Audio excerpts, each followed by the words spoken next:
Is it true that the Battle of Waterloo was not fought at Waterloo, but on the plain fields of Eton? Did Napoleon miss most of the battle because he spent the day in the Loo? Did the French fail to crush the Prussians because their marshal was grouchy? Was Napoleon the only man in history to meet his Waterloo at Waterloo? These and other questions will be answered right after this.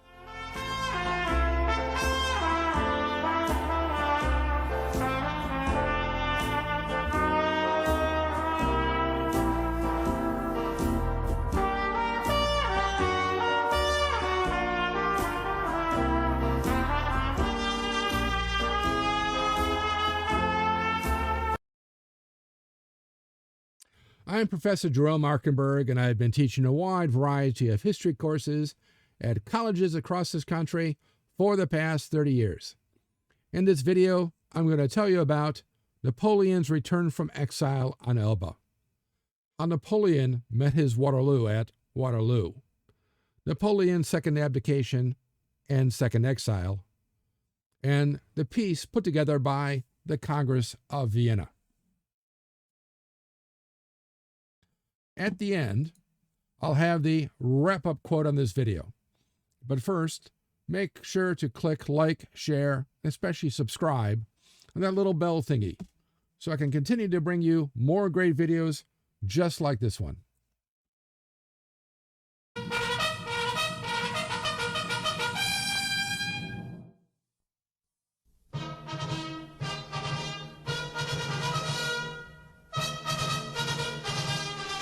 On April 11th, 1814, despite fighting his most brilliant campaign, Napoleon, Emperor of the French, was forced to abdicate and sent into exile on the Isle of Elba off the coast of Italy.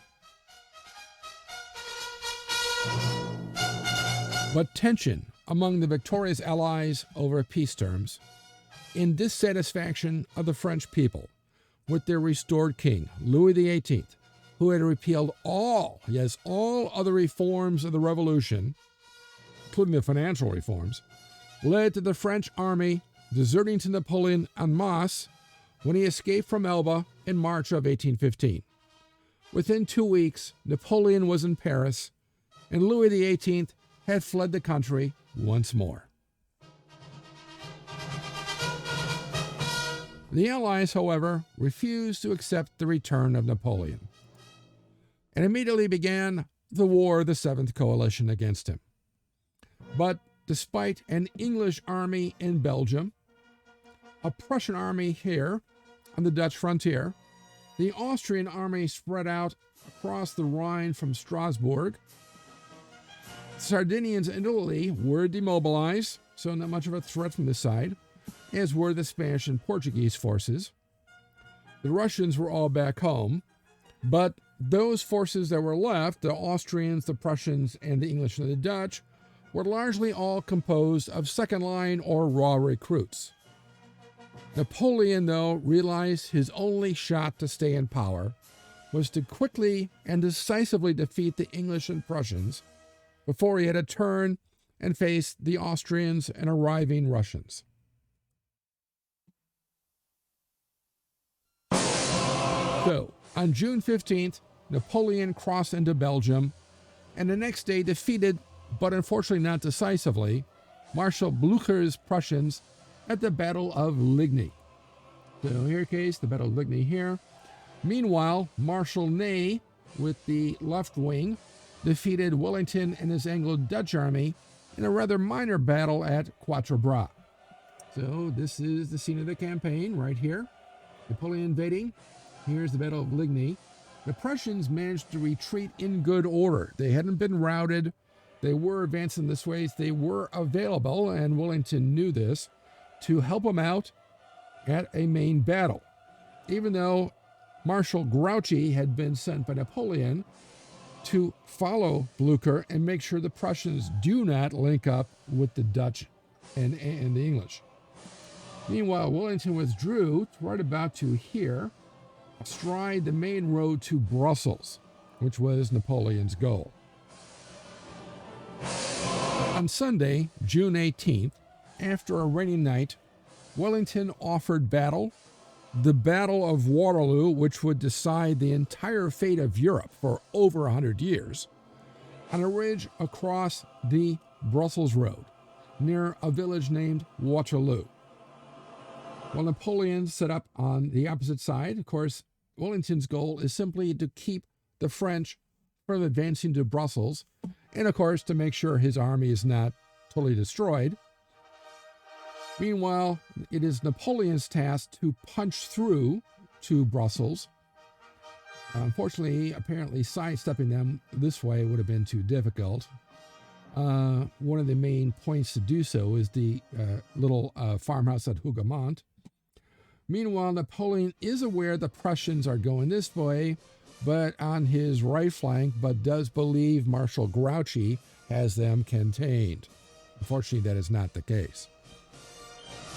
Napoleon, however, this was not a good day for him. He was indisposed most of the day with a bad attack of hemorrhoids, leaving Marshal Ney in charge. Ney, a good subordinate commander, not a great offensive commander in charge of the army. Ney bungles a series of attacks against the English, and finally, Napoleon recovers enough to order a final assault by the Imperial Guard against the center of the Anglo-Dutch line, and these nearly carry the day when, unfortunately, the Prussian army arrives in the east.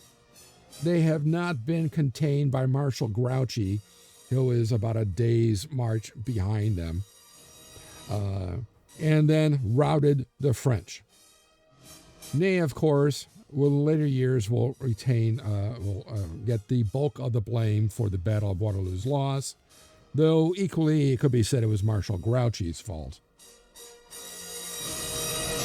Anyway, Napoleon attempted to hold on, giving orders to reform the army, which had largely almost entirely disintegrated after the battle, to reform it around Marshal Grouchy's corps, which was largely intact, ordering the troops, the French troops on the frontiers, to concentrate on Paris, and meanwhile preparing the frontier fortresses for siege. But the news of the defeat swept France, deflated all hopes and dreams, and with his armies disintegrating, Napoleon was forced to abdicate for a second time. He was then sent into exile on the rock of St. Helena in the South Atlantic. He might escape from Elba, nearby South St. Helena. Too far to go. There, Napoleon dies in 1821. In 1840, as part of a deal between the French and the British, Napoleon's army, not his army, he would have loved that, but Napoleon's body was returned to France and buried in a magnificent tomb, originally dedicated just to him, called the Pantheon in Paris.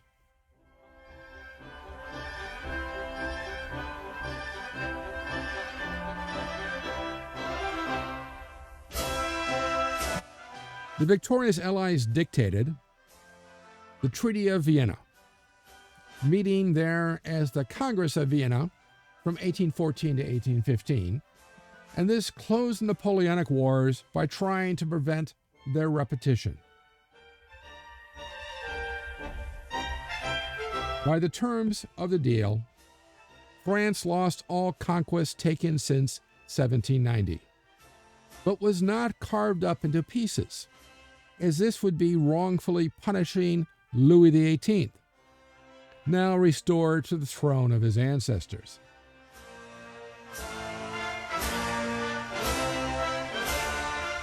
Prussia was given the Rhineland, all this area here, as a guard against the French.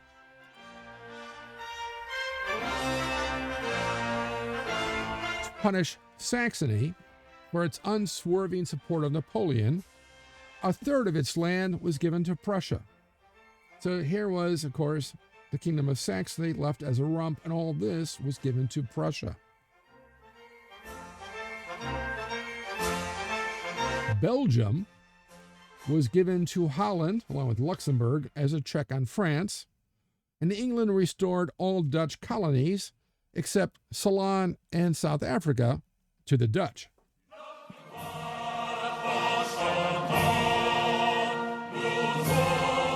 Austria got all its lands lost since 1790, along with the Duchy of Milan and effective control of Savoy Sardinia to keep France in check.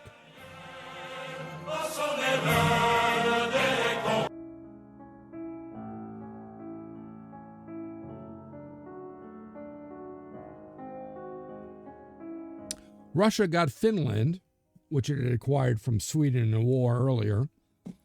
Also, a good chunk of Prussian and Austrian Poland, henceforth known as Congress Poland. Congress Poland, in theory, was independent because they realized the Poles really weren't going to just go away quietly. But the new king of Poland was the Tsar's brother. And effectively, Poland was controlled by Russia. Sweden, in return for ceding Finland to Russia, got Norway from Denmark in personal union with the crown.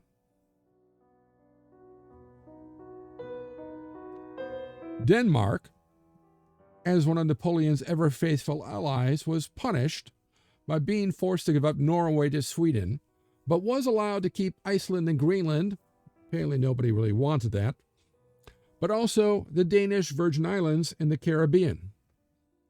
Mostly, apparently, Sweden had no interest in them. And the British couldn't get anyone else to agree to let them have it. Switzerland's independence was restored, but on condition of its permanent neutrality.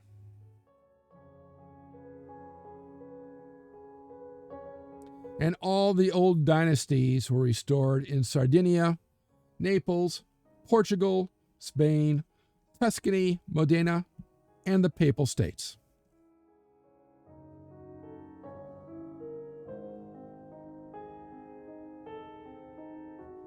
The wrap-up quote. Frenchmen, in my exile, I have heard your complaints and your desires. You were claiming that government of your choice, which alone is legitimate. You were complaining of my long sleep. You reproached me with sacrificing to my own repose the great interest of the motherland. I have crossed the seas in the midst of perils of every sort.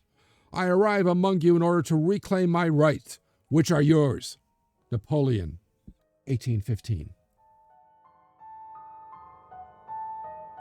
Let me know what you think of this quote in the comments section below. Also, what you liked about this video, and what other historical topics or subjects you'd like to see in future videos. Be sure to click like, share, and especially subscribe, as it will help me bring you more great videos.